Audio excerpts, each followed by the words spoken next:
Hayatını sen kurban verdin bizlerin azadlığı için, senin müqəddəs huzuruna İsa'nın adıyla gelirəm.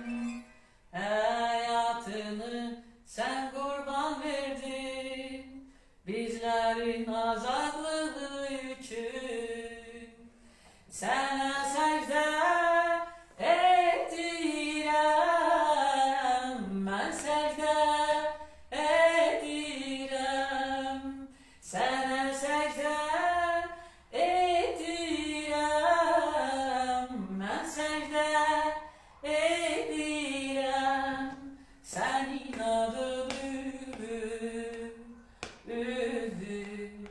Rabisam, ey senin adını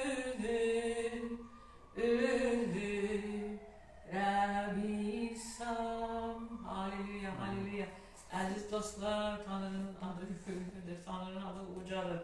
Tanrı'nın adı ağla gelmez derecede, yine de deyirəm, çok büyüktür ve çok güçlüdür. Her bir xoşa gelmez hadisenin önüne Rabbin qanını ve Rabbin her addan güçlü olan adını koyuruq ve orada da galibiyet bizim olur. Yani bağlanır bütün pisliklere kapılar. Onun için de aziz dostlar, Rabbin gücünden haberimiz olsun. Haberimiz olanda Rabb'e daha çok güvenecek, Rabbi daha çok alkışlayacak ve hayatımızda büyük qələbələrə imza atacaq, onu bilin. Çünkü biz məsihçilərik, biz Rabbin göz bebekleriyik, biz varislərik, biz ruhani alemde olan hakkımızı her an talep etmeye iznimiz var ve qadirik buna.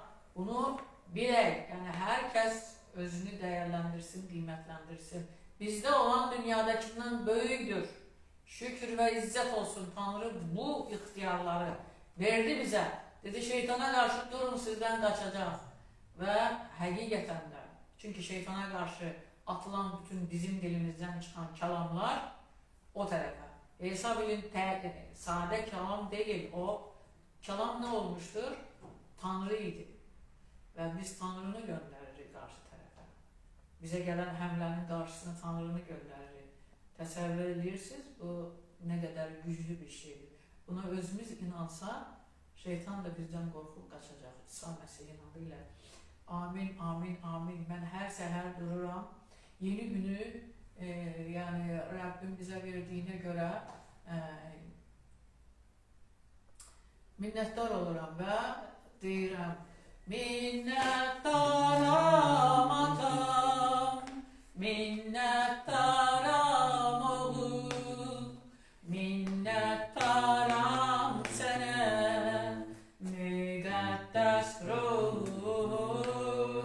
aldığım nefese göre, verdiğin yeni güne göre, mende olduğuna göre, minnettaram sana, belə yazılıb, mende olan, dünyadan büyüktür, dünyadan güçlüdür. Haleluya göklere, haleluya Rabbime, haleluya müqəddəs ruhuna, haleluya göklere, haleluya Rabbime, haleluya müqəddəs ruhuma.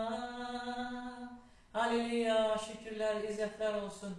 Təriflədikcə tərifləyirik, izzetləndirdikcə izzetlendiririk. Biz onların, biz Rabbin evladıyıq və biz bunu etməliyik. Rabbin evladı olmağımız neydən bilinir?